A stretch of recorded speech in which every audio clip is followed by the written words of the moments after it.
이거 한국말로 뭐라고 그러는지 모르겠는데 치과용 진료 의자. 영어로는 유니트 앤드 체어 이렇게 얘기합니다. 그래서 체어가 있고 이쪽에 이제 장비 많이 달려 있는 걸 유니트라고 해서 공식적인 명칭은 유니트 앤드 체어인데 이 의자는 20년쯤 된 거예요. 되게 오래된 의자라 고물이라고 보시면 되는데 작동에는 큰 문제는 없으니까 우선 그래서 의자가 오르락내리락 합니다. 얘는 이렇게 하면 올라가고요. 이렇게 하면 또 내려가고 그 다음에 이제 요거를 제끼면 뒤로 가고 이렇게 하면 눕고 그래서 이제 여러 방향으로 이렇게 움직이게 되어 있는데 실제로 이 움직이는 것들이 여기에도 스위치가 있어요. 근데 이 스위치는 진료 중에는 웬만하면 잘 안 쓰려고 합니다. 왜냐면 이 술자의 손이 치과 의사의 손이 환자 입안에 들어가서 타액이 접촉된 상태이기 때문에 이걸 가지고 다른 부분을 웬만하면 안 만지려고 그러기 때문에 대부분 다 발 가지고 의자를 세우거나 올리거나 하는 일을 하는 거고요. 이쪽에 있는 건 어차피 진료를 돕고 있는 사람이기 때문에 이쪽 패널을 쓰기도 하는 거죠. 올라갔다 내려갔다 하는 방식은 되게 많은데 제일 많이 쓰고 있는 건 안에 유압 실린더가 들어있어요. 그래서 안에 기름의 힘으로 올렸다가 내렸다가 이런 일을 하고 있는 거죠. 요게 이제 한 덩어리 누웠다 섰다 그 머리 움직이는 건 안타깝지만 요건 오래된 거기 때문에 수동으로 이렇게 움직이고 있는 거고 그 다음에 이제 반대쪽에 이건 애들이 되게 궁금해하는 건데 이 물 어떻게 나오냐 컵을 올려놓으면 20년 전 거지만 오토매틱 물이 자동으로 나오는 거죠. 언제 멈추냐 기다리면 습니다. 그러니까 너무 당황하지 마시고 물 멈출 때까지 기다리시면 되는데 이게 무슨 원리냐면 간단하게 그지 없는데 여기 센서가 있어요. 그래서 이 센서를 이렇게 가리면 물이 나와요. 그러니까 꼭 컵을 안 올려놓고 손으로 가려도 이거 알려주면 애들이 하루 종일 가서 여기서 장난하고 있는데 치과에서 보시면 이 윗부분에 이음새가 하나도 없습니다. 이게 물을 받는 정수기와 달리 이렇게 손으로 쓸어내면 다 내려갈 정도로 여기 이음새가 없는 건 중간에 세균이나 이런 것들이 살지 못하게 완벽하게 이음새 없이 통으로 도자기로 만들어 놓은 상태예요.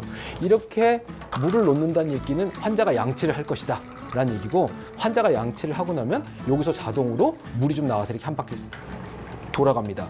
이렇게 키면 여기서 이제 물이 나와서 남자 소변기와 비슷한 물의 양이나 시간은 이 내부에서 다 조절이 되고요. 온도도 마찬가지고요.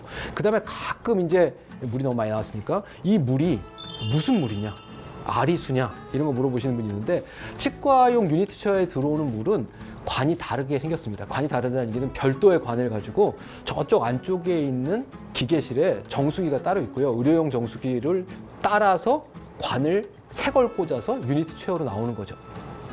이거 먹어도 되냐고 물어보시는데 심심한 먹어도 아무 상관이 없는 게 정수가 완벽하게 된 물이라 정수기 물처럼 시원하진 않지만 드시는 데는 아무 상관이 없습니다. 그리고 여기서 물에서 가끔 치과 냄새가 난다고 하시는 분들이 있는데 물은 그냥 물이고요. 냄새는 코에서 나는 거예요. 그러니까 물은 그냥 드셔도 상관없다라고 보시면 될 것 같아요. 치과 유니트의 가장 큰 중요성 중에 하나는 기구를 움직이는 메인 유닛이다라는 거 외에 감염 방지를 위해서 모든 곳에 재봉선도 없고 그 다음에 여기에 이음새도 없고 그 다음에 웬만하면 손으로 안 만지고 발로 만지도록 만들었다는 거. 그 다음에 여기 라이트도 보시면 이걸 꼭 밟으면 자동으로 불이 들어오고요. 불 켜는 스위치가 따로 있지만 불도 껐다 켰다도 발로 하게 되어 있습니다. 그래서 보통 이 의자를 가장 치과 의사가 진료하는데 많이 쓰는 위치로 두세 개를 메모리를 해놨어요.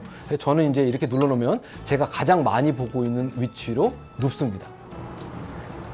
가장 평균적으로 환자 보는 위치는 환자분이 누워 있는 거예요. 누우세요. 편안하게. 그렇죠. 이렇게 누워 계신 게 가장 일반적인 상태입니다. 근데 다른 치과보다 저희 치과가 조금 더 많이 눕혀요.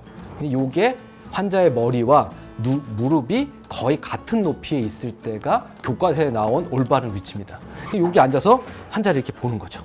그죠? 그런데 이 뒤에 이렇게 해서 윗니를 더 봐야겠다 그러면 머리를 이렇게 더 제끼거나 아니면 의자를 뒤로 더 눕힙니다.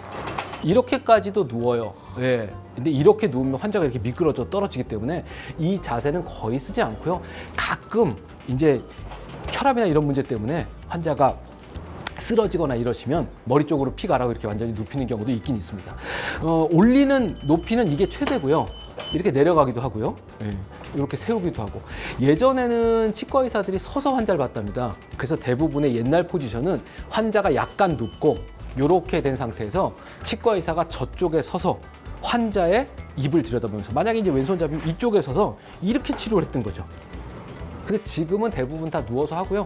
저희 아버지도 젊은 시절에는 다 서서 환자 보셨어요. 근데 지금은 대부분 눕혀서 봅니다.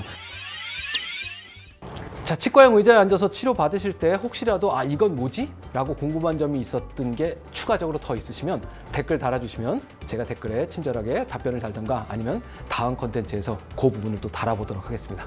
감사합니다. 치과에서 가장 많이 하는 일, 그리고 궁금해 하시는 것 중에 하나가 아마 충치일 거예요. 왜냐면 일단 충치는 정의를 말씀드리면 이의 뿌리죠. 근데 이는 이렇게 또 뜯어서 보면 제가 투자를 했다고 말씀드리지 않았습니까? 예, 단면이 또 보이죠.